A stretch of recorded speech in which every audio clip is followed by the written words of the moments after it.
નવરાત્રીને હવે માત્ર ગણતરીના દિવસો બાકી છે ત્યારે સિંધુ ભવનના આરકે ફાર્મ ખાતે ગરબાનું ભવ્ય આયોજન કરવામાં આવી રહ્યું છે। ગરબા ગ્રુપમાં એન્ટ્રીથી લઈને છેક એન્ડ સુધી તમામ પ્રકારની વેરાયટીનું આયોજન કરવામાં આવ્યું છે।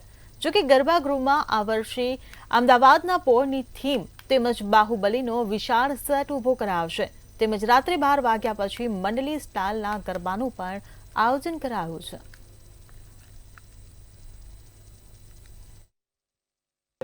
खासियत ये है एंट्री से लेके अंदर ग्राउंड में आने तक और मतलब ग्राउंड का लास्ट कॉर्नर तक हर जगह आपको कुछ ना कुछ अलग मिलेगा।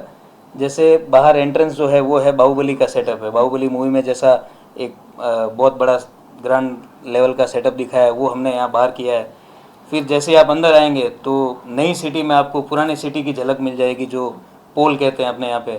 वो पूरा पैसे जो है वो पूरा अहमदाबाद की पोल का सेटअप किया हुआ है। उसके बाद अंदर जो है वो एक बहुत आलीशान डेकोरेशन।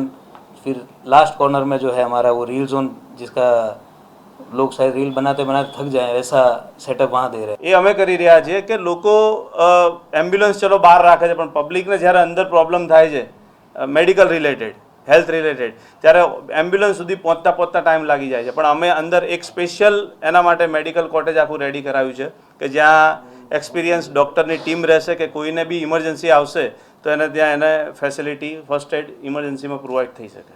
ગવર્મેન્ટની ગાઈડલાઈન હજી 12 વાગ્યા સુધીની જ આવી છે કે 12 વાગ્યા પછી ડીજે લાઉડ સ્પીકર બંધ કરાશે, તો એ પછીનો તમારો કાર્યક્રમ કેવો રહેશે?